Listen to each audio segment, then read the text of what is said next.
Bad mothers can have long-lasting effects on a child way past their childhood or even teen years. Bad mothers can create their child to have childhood trauma and have to live with experiences no one should have to go through. There are a number of reasons for bad mothers affecting their child, including overprotectiveness, unrealistic demands, or personal issues that their mother had not dealt with. The main example that will be talked about in this video is Jennette McCurdy's memoir, I'm Glad My Mom Died. Jennette McCurdy got her fame from playing a character in a TV show that aired in the 2000s called iCarly. She played a character, Sam Puckett, and even though iCarly gained a lot of recognition, Jennette was still battling her own emotions at a very young age.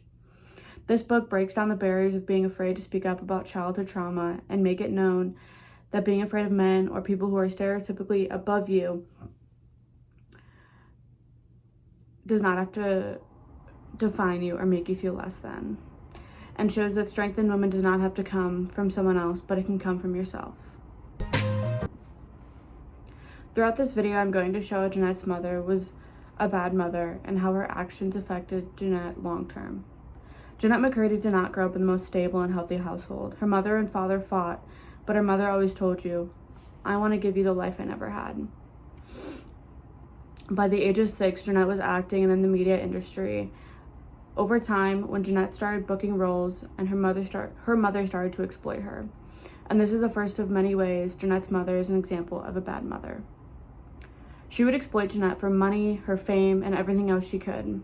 Her mother used money Jennette made from acting to pay bills for the family and other day-to-day expenses, which forced Jennette to not see a dime of the money that she made.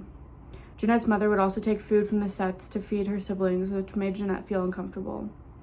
There's constant talk about mothers and if there should be such a thing as a bad mom, and this entire book is surrounded by the fact that there are. To make things worse, her mother controlled her from a very young age. When Jennette was younger and sick, her mother would make her chug red Gatorade to bring her fever down, but that's not the worst of it. The start of Jennette's anorexia, forced onto her by her mother, began right before she booked iCarly. During the start of her calorie restriction, which mind you, she was around the age of 12, she was still in a booster seat in a car, and her mother was still showered her, which made Jennette, again, feel a bit uncomfortable. But she was too scared to say anything. Having a mother who cares is great, but a mother who tries to control her daughter at such a young age by telling her what she can and can't eat and forcing her to do things that kids past the age of 6 or so don't do is a bit much, and turns a mother who cares into a controlling mother. Her mother allowed her to be in situations that no young girl should be in, and made it where Jennette was too scared to say anything because her mom was telling her it's okay. And as a young girl, all you want to believe is that your mother's always right. Early on in her career with Nickelodeon, Jennette met someone that she refers to as the creator. It has been said that Dan Schneider is the creator, and approval from him meant a lot to Jennette despite his inappropriate comments and gestures. Her mother, even if it's inappropriate, would allow her daughter to be around the creator, wear bikinis, and be in the spotlight. The creator would massage her and force her to do things she did not want to do, including drinking alcohol when Jennette was underage, and it was against her religion.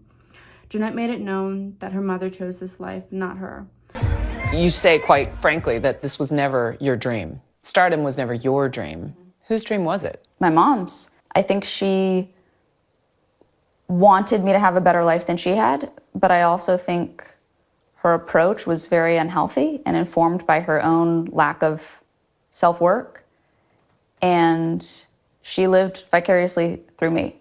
If her mother cared the right way, her mother would not allow her to be in those positions with the creator and would let Jennette step away from acting when she wanted to.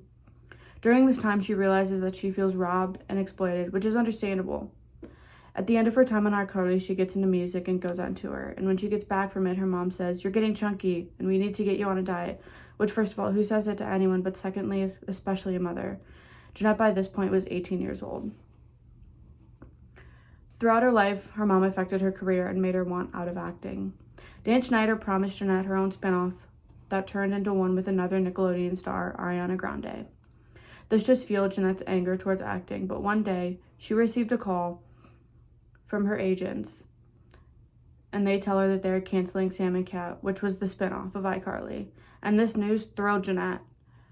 Her manager tells her that Nickelodeon is offering her $300,000 as a thank you gift.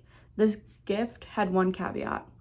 That is, she is not allowed to speak about her experiences on Nickelodeon, and especially with the creator. And she says no. Let's take a look at an interview that she did speaking on this. Said, no, it's not happening. That sounds like hush money to me. Not doing it, not taking it. And then I do remember leaning against, I think I talk about this in the book, but I lean against my bed and I'm like, well, shoot, that could have put my nieces through college. Like, that was some good money.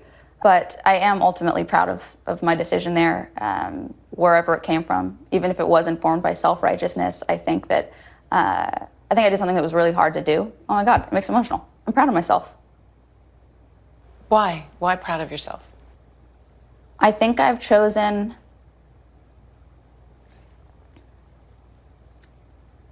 a path of integrity. And it hasn't always been easy. Jeanette meets this guy named Joe and wants to spend the night with him, but her mom gets aggressive and calls Jeanette a whore. Jeanette takes this guy, Joe, with her to Hawaii, which is where her mother spirals. Jeanette's mom sees a paparazzi photo of Joe and Jeanette in Hawaii, and this sets off a wildfire of Jeanette's mother being manipulative and trying to make Jeanette feel bad after all the trauma she has had to overcome. Jeanette woke up to 37 missed calls, 16 voicemails, and 4 emails from her mom, each getting worse.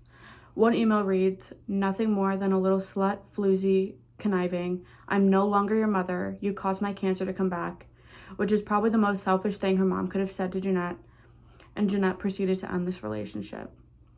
All of the constant stress took a toll on Jeanette so much that she got drunk with her best friend Colton. Every night for 3 weeks to follow, Jeanette had gotten drunk, and during this time, her mother died. Right around this time, she started to not care about anything, and I feel she was just looking for a stable and a healthy personal relationship with herself, with friends, with men, and everything in between. She decides to book a show for what she thought was for Netflix and meets an assistant director named Steven. He goes to visit her and he finds vomit residue and tells her that if she does not get help, that he cannot be with her. She goes to therapy, but when she tells Steven she stopped going, he is okay with it. And later down the road, when she tells him she's leaving for Australia, he says that he is Jesus reincarnated. Jeanette tells Steven to go to therapy for schizophrenia, but he stops shortly after and smokes weed. Jeanette feels helpless and powerless. During this time, she is told by her dad that he is not her biological father. This entire time of her life, she thought that her mom dying was going to relieve her stress, but her mother's actions proved that just because she died, there were long-lasting effects on Jeanette and her mental health. People with bad mothers tend to struggle with personal relationships, especially romantically. This is because people with bad mothers tend to have a lack of interpersonal skills and go after someone who is willing to give them safety and security, which is what happened to Jeanette. At the end of her memoir, she went to her mother's grave and saw the words brave, kind, loyal, loving, and Jeanette is angry about this because that is never what her mom was to her. Her mother was completely the opposite of that. Her mother was controlling, overprotective, restrictive, and it had long-lasting effects on Jeanette, as we know through this video and beyond. She decided to take her life into her own hands when she denies doing an iCarly reboot. Although her co-star Miranda Cosgrove begged her to, she wanted to focus on her mental health and step away from acting. She said that this is the first time that her life was in her own hands. This book is the epitome of the fact that there are bad mothers, and seeing where Jeanette is now compared to what she has been through proves that you are so much bigger than what is in your past, and that your past does not have to define you, even if it means that people that society says should be in your life are not.